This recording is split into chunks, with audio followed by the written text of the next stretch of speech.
বরিশালের মেহেন্দিগঞ্জে বিরোধপূর্ণ জমি থেকে জোরপূর্বক গাছ কেটে নেওয়ার অভিযোগ উঠেছে প্রতিপক্ষের লোকজনের বিরুদ্ধে।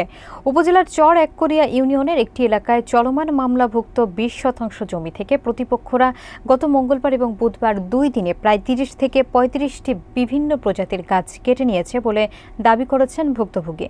ভুক্তভোগীর অভিযোগ, প্রায় ৪.৫ লক্ষ টাকার গাছ বিক্রি করে দেওয়া হয়েছে। তবে অভিযুক্ত পক্ষ গাছ কাটার কথা স্বীকার করলেও ক্ষতির পরিমাণ কম বলে জানিয়েছে।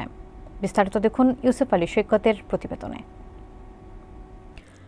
বরিশালের মেহেন্দিগঞ্জ উপজেলার চর এককরিয়া ইউনিয়নের ৯ নম্বর ওয়ার্ডের দাঁতপুর পূর্ব কান্দি পশ্চিম পাড় এলাকায় বিরোধপূর্ণ জমি থেকে গাছ কেটে নেওয়ার অভিযোগ উঠেছিল প্রতিপক্ষের বিরুদ্ধে। স্থানীয়রা জানিয়েছিলেন, জামাল ব্যাপারী গংদের সঙ্গে প্রতিবেশী খোরশেদ ব্যাপারীর মধ্যে ২০% জমি নিয়ে দীর্ঘদিনের বিরোধ চলছিল এবং এই ঘটনায় বরিশাল আদালতে একটি মামলাও চলমান আছে। ভুক্তভোগী খোরশেদ ব্যাপারী অভিযোগ করেছিলেন, প্রতিপক্ষের লোকজন গত মঙ্গলবার ও বুধবার ২ দিনের রেইনট্রি, মেহগনি সহ বিভিন্ন প্রজাতির প্রায় ৩০ থেকে ৩৫টি গাছ কেটে বিক্রি করে দিয়েছেন, যার আনুমানিক মূল্য হবে ৪.৫ লক্ষ টাকা। খোরশেদ ব্যাপারী বলেছিলেন, তিনি ৩১ বছর আগে অভিযুক্তদের বাপ চাচার কাছ থেকে সাবকবলা দলিল মূলে 40% জমি ক্রয় করে তার নাম রেকর্ড করিয়েছিলেন। তিনি আরও বলেন, আজ তার সেই রেকর্ড করা জমি থেকে পেশি শক্তি ব্যবহার করে জামাল ব্যাপারী ও তার ভাই জাফর ব্যাপারী কয়েক লক্ষ টাকার গাছ বিক্রি করে দিয়েছেন। অভিযোগের বিষয়ে জানতে চাইলে অভিযুক্ত জামাল ব্যাপারীর ছোট ভাই জাফর ব্যাপারী বলেছিলেন, অভিযোগকারী খোরশেদ আলম ব্যাপারী এওয়াজ বদলে অন্য দাগে সমপরিমাণ জমি ভোগ দখল করে যাচ্ছেন, তাই তারা এই জমি ভোগ দখল করছেন। তবে তিনি গাছ বিক্রির সত্যতা স্বীকার করে বলেছিলেন, ৭০ থেকে ৮০ হাজার টাকার গাছ বিক্রয় করা হয়েছে। এই বিষয়ে মেহেন্দিগঞ্জ থানার ওসি মোহাম্মদ ফখরুল ইসলাম জানিয়েছেন, অভিযোগের বিষয়টি তদন্ত সাপেক্ষে আইনগত ব্যবস্থা নেওয়া হবে। আমার নাম খোরশেদ ব্যাপারী, আমার বাড়ি রামনাথপুর। আমি প্রথমবার মৌজায় জমি কিনছি, আমার নামে বিএস রেকর্ড করাইয়া জমিন আমি দখলে আছি। আর যারা জোর করবো আমার জমিনে গাছ কাটতে নিয়ে গেছে, আদালতে মামলা করছি।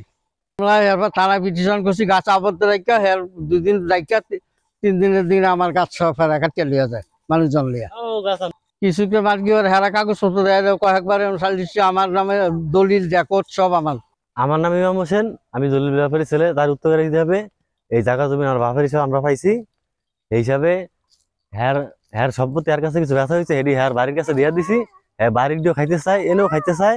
তারপরে যে জায়গার গাছ ব্যথা হয়েছে, এই জায়গা অন্য স্টেটের, ঝামেলা যেটুকুলিয়া সেটুকু আলাদা হয়ে রয়েছে। এটি অন্য স্টেটের, এটি ফাফা শুধু।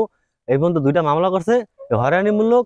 এই এলাকার সবাই জানে, এই এলাকার 2-3 বার বসাবসি হয়েছে কাগজপত্র নিয়েও, কিন্তু হ্যাঁ কারো কথা শোনে না, মানেও না। এই মামলার পিছিয়ে দৌড়ায় আর আমাদেরকে হয়রানি করে। আমার পরিচয় হলো, আমার নাম হলো মাসুদ মোল্লা, পূর্বকান্দি পশ্চিম পাড় বাড়ি, মোল্লা বাড়ি। এই জায়গারই স্থানীয় আমি। এই জমিটা উনি কিনছে অন্য জায়গা দিয়া, সে খোরশেদ ব্যাপারী, সে তার বাড়ির দ্বার দিয়ে খাইতেছে।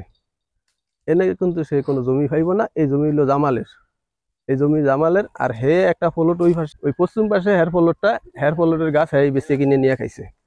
এখন এই যে ফলট হলো জামালের, জামালের ফলটের গাছ জামালে বেচছে, জামালের ঝামেলা করে এবং মামলা করছে 2টা, আদালতে মামলা আছে।